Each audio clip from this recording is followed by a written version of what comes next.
Barrister Umair Khan Niazi इस finally hair हमें join कर लिया, उनसे बात करते हैं। उमैर नियाजी साहब, अस्सलाम वालेकुम, बहुत बहुत शुक्रिया आपके वक्त के लिए। आई होप मेरी आवाज़ अब आप तक पहुंच रही है, क्लियर है, और आई होप कि आई एम श्योर कि आपको भी हम सुन सकेंगे।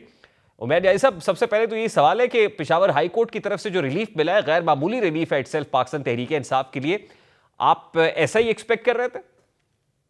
देखिए, रिलीफ गैर मामूली नहीं है। जो तहरीक इंसाफ के साथ हुआ है वो गैर मामूली है। अगर आप देख लें, बुनियादी तौर पे आइन में आर्टिकल 17 अमेंड हो चुका है। इंट्रा पार्टी इलेक्शन कराना एक स्टैट्यूटरी राइट है जो इलेक्शन एक्ट के तहत होता है। इलेक्शन एक्ट के उस राइट के तहत हमने इंट्रा पार्टी इलेक्शन भी कराया। इधर इलेक्शन कमीशन ने क्या किया कि एक सिलेक्टिव एहतसाब करना शुरू कर दिया तहरीक इंसाफ का। वो किस वजह से, वो बेहतर उन्हें पता होगा, मगर उसने करना क्या शुरू कर दिया कि निटी ग्रिटीज में जाना शुरू कर दिया कि जी चीफ इलेक्शन कमिश्नर ठीक नहीं अपॉइंट हुआ, ये नहीं है, इस तरह की शॉर्टेजेस। हालांकि हफ्ता पहले किसका हो रहा है, परवेज खटक की पार्टी का इलेक्शन हो रहा है, जिसे वोट कितने लोग कर रहे हैं, टोटल कास्टिंग है 150 की जो शो कर रहे हैं। अब पाकिस्तान में किसी को नहीं पता कि वो इलेक्शन कहाँ हुआ।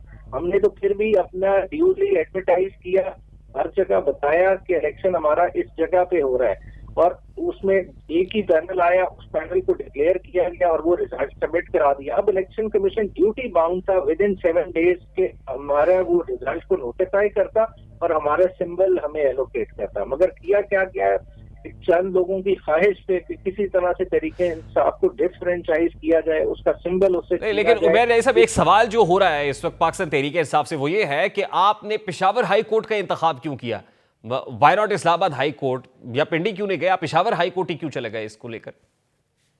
अगर आप देख लें, हमारा इंट्रा पार्टी इलेक्शन हुआ किधर था? इंट्रा पार्टी इलेक्शन चमकनी पेशावर में हुआ था। वेन्यू क्या था? वैसे तो हम कहीं भी जा सकते थे, इसके लिए हम सिंध भी चले जाते तो कोई ममानियत नहीं है। इलेक्शन जी, कमीशन यही मेरा सवाल है ना कि उसमें जरूरी तो नहीं कहा कि पेशावर के अंदर अगर इंट्रा पार्टी इलेक्शन हो तो पेशावर हाई कोर्ट का दरवाजा ही खटखटाना है?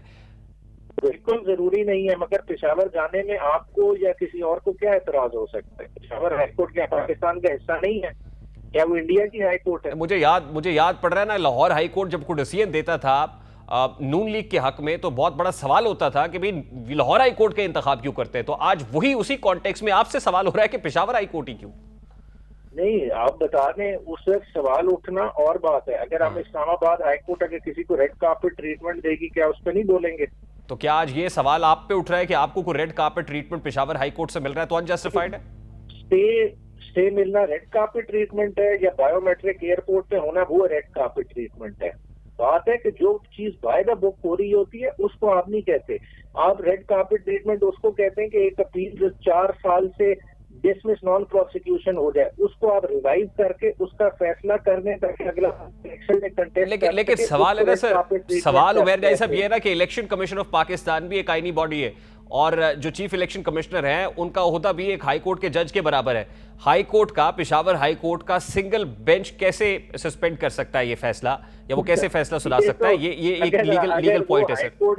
देखें, एक बॉडी का कॉन्स्टिट्यूशनल तशख्खुस होना एक अलग बात है, मगर आप ये नहीं कह सकते कि हाई कोर्ट का जज उसके सर्वियंट है या उसको पूछ नहीं सकता।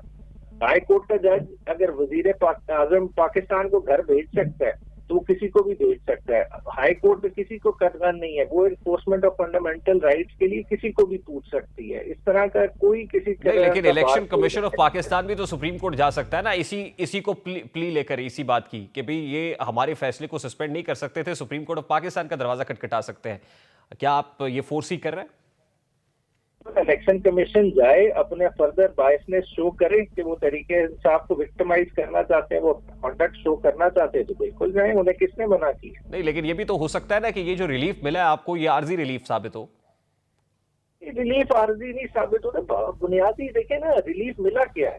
रिलीफ जो हमारे हक में, तो हमें उन्होंने बाहर से चीज तो नहीं दी। लेकिन 2013 का इलेक्शन हमने किस सिंबल पे लड़ा है? हमने बल्ले पे लड़ा है। 2018 का हमने किस इलेक्शन सिंबल पे लड़ा है? बल्ले पे लड़ा है। बल्ला तो हमसे कोई ले ही नहीं सकता।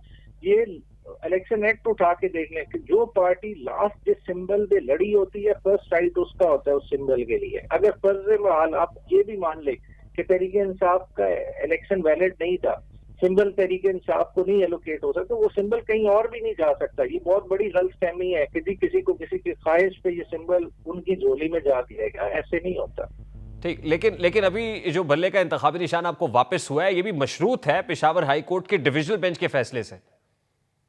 हाँ जी, ठीक है, उसमें क्या मसला है? देखिए सियासत का मैदान है, सियासत का मैदान कोई, देखिए बल्ले में कोई तिलिस्माती कुव्वत नहीं है कि उसने वोटों को खींचना है। बल्ले की मकबूलियत किसकी वजह से? वो इमरान खान की जात की वजह से, इमरान खान के नजरिए की वजह से। लोग कुछ चीजों, दो डिफरेंट चीजों को कंफ्यूज कर रहे हैं। देखिए इलेक्शन है, इलेक्शन हमने लड़ना है और खान साहब बड़े क्लियर हैं, इलेक्शन हम लड़ भी जाएंगे। सिंबल इररिलेवेंट है, सिंबल ये छोटी जमातों के लिए इशू होगा। वो शायद समझ रहे होंगे कि जी ये अगर किसी परवेज खटक के पास या किसी के पास चला जाए तो कुछ चल जाएगा। देखिए बल्ला चलाने के लिए बल्लेबाज भी चाहिए होता है। लेकिन बल्लेबाज भी तो अभी डिस्क्वालिफाइड है ना, उसके लिए भी आप सुप्रीम कोर्ट ऑफ पाकिस्तान गए। आपको लगता है कि बल्लेबाज भी क्वालिफाई कर सकता है? डिस्क्वालिफाइड है, डिस्क्वालिफाइड किसी सेंस में नहीं है, सेंटेंस सस्पेंडेड है, उस पे केस काफी सारे क्लियर है। खान साहब की कल लाहौर में स्क्रूटनी है, परसों मियां वाली में, इंशाल्लाह ताला आप देखेंगे आपकी आंखों के सामने इलेक्शन लड़ेंगे। केस सस्पेंड हुआ सर, सस्पेंड हुआ, लेकिन डिस्क्वालिफिकेशन रिमेन्स द सेम, वो इंटैक्ट है। उसी के लिए तो आप सुप्रीम कोर्ट गए हैं। इसीलिए जो है ना, ये डिबेटेबल पॉइंट पे बात कर रहे हैं, ये एक लीगल आर्ग्यूमेंट होगा, सीधे अदालतों को फैसला करने दे। ये तो अभी आरओ के पास आएगा ना, आरओ डिसाइड करे इस चीज पे। नहीं, आरओ पहले डिसाइड करेगा या सुप्रीम कोर्ट ऑफ पाकिस्तान में केस पहले लग जाएगा? इतराज तो आरओ के पास कोई लेगा तो डिसाइड आरओ करेगा ना। नहीं, लेकिन आज एक दरखास्त भी तो आपने सुप्रीम कोर्ट में जमा कराई है। कराई है, बिल्कुल कराई है। और वो 25 अगस्त के फैसले के खिलाफ है जो इस्लामाबाद हाई कोर्ट ने डिसीजन दिया था।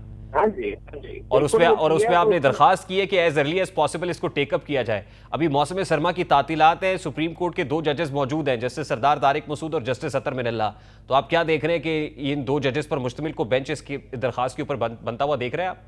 देखिए उस पे बेंच बने ना बने, मेरे अपनी जो है ना उस पे राय बड़ी क्लियर है। मैं समझता हूँ कि कोई कटघन नहीं है, खान साहब उसके बगैर भी लड़ सकते हैं। ये to be on the safest side एक सीएम फाइल की गई थी। जब जजमेंट आप सेंटेंस 426 में सस्पेंड करते हैं, that means judgement has been suspended. ये कोई उससे ठीक, बहुत बहुत शुक्रिया बैरिस्टर उमैर खान न्याजी हमारे साथ मौजूद थे, पाकिस्तान तहरीक इंसाफ की वकील रहनुमा गुफ्तगू